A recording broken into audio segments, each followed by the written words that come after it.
Welcome back. The onside kick returns to your living rooms, your couches, wherever you may be watching this video. And if you're new to the onside kick, it's myself, Ricky Widmer, and Dave Oster. We talk about sports, and the way we view it is we're a couple of just down-to-earth guys sitting on my beautiful couch here talking about sports. And Dave, one of the things that was just released tonight, the Heisman Finalists. We have 3 of them. Yep. We've got Collin Klein of Kansas State. Go Thundercats. They will be playing in the Fiesta Bowl against the Oregon Ducks. Then you have Johnny Football, or Johnny Manziel, from Texas A&M. Honestly, his claim to fame came after he knocked off Alabama, the #1 team at the time. Yeah. And then you have #1 team in the nation, Notre Dame's Manti Te'o, who is, in my mind, gets a little skeptic because he's a defensive player trying to win the Heisman. I'm going to start with you, though. What do you think of each 3 of these candidates, and as them being finalists, who's your front runner? All right. So, absolutely love Collin Klein. I think he's a do-it-all quarterback. He runs, he passes. Tim Tebow-esque. Tim Tebow-esque, but more accurate. And he did have a similar year to Tebow's year when Tebow won his Heisman. But I think the thing here is, while Klein did have a great year, it also ended on a sour note, losing to a bad team, and that definitely doesn't help. But he did come back from a concussion during the season, so I think you got to give him some toughness points for that. All in all, great player, obviously deserving of Heisman, being in that class.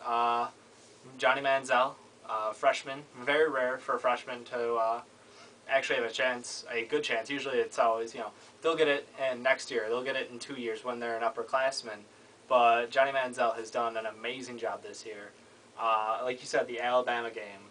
That game, if there's just one point that you can focus, to knock out Bama. Well, I don't mean to cut you off, but the one thing, you look at Manziel's stats this season. Yeah. He's got almost 3,500 passing yards and a touchdown-to-interception ratio of 24-8.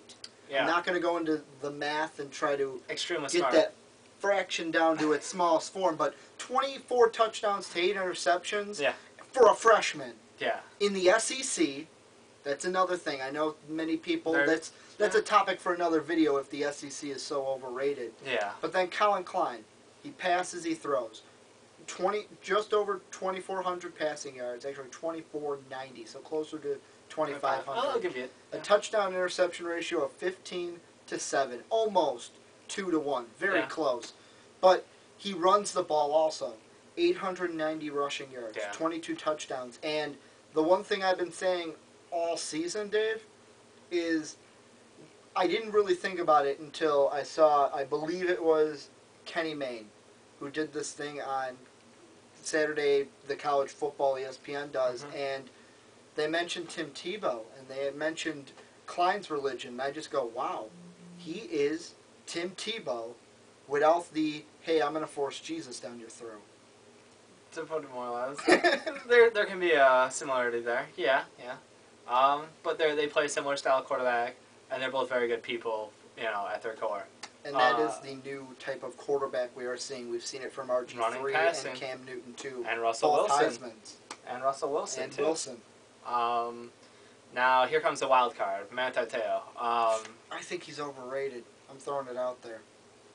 We are from Chicago. We're in the Notre Dame area. Tons of fans around us, so take it with a grain of salt. I'm not saying this because I'm a Notre Dame hater, like I have been my whole life. You just look at it this way. Through all their games, playing middle linebacker, I've always said that his size to me, on the TV screen, he doesn't look like a linebacker that can take it to the next level. But that has nothing to do with the Heisman. No. Looking at his stats, 7 interceptions. After that, that's all he has. He's a tackling machine, though. He records tackles, but he's not going to sack the quarterback. He's not going to force a fumble. No. He's either going to... And the interception, one of those that came against Oklahoma, in my mind, very lucky. A very lucky diving interception. Interceptions happen randomly. It's not something you can predict. But an interception's an interception. The man can tackle, and he's clearly the heart of this defense, and the heart of Notre Dame, in all honesty. I think it's an uphill battle for him, though. Not being a quarterback, not being an offensive player in the Heisman race, you got to be doing something phenomenal. I'm trying to think. I can't remember the last defensive player to win the Heisman. It's been a while. It's been a while. I can't think of one. But, so it looks like the front runners right now are Klein and Johnny Manziel. I'm leaning towards Johnny Football here. See, I think the Bama win. You need one win to cement your case, and that Alabama game gives it to them. I'm similar to you. I'm going to go with the other quarterback, Collin Klein. Yes, the Baylor game kind of put a stake into the Thundercats, as I like to call them, their season. Go out there, look at the Wildcat logo, and tell me it doesn't look like the Thundercat logo. That's true. I'll bet you $10 it does. But Collin Klein, to me, front runner because of the two styles that he can do, pass and rush the football. That's going to do it for our Heisman talk here. Don't forget to check out our other videos on the Onside Kick channel. Make sure you like us on Facebook at facebook.com/The Onside Kick.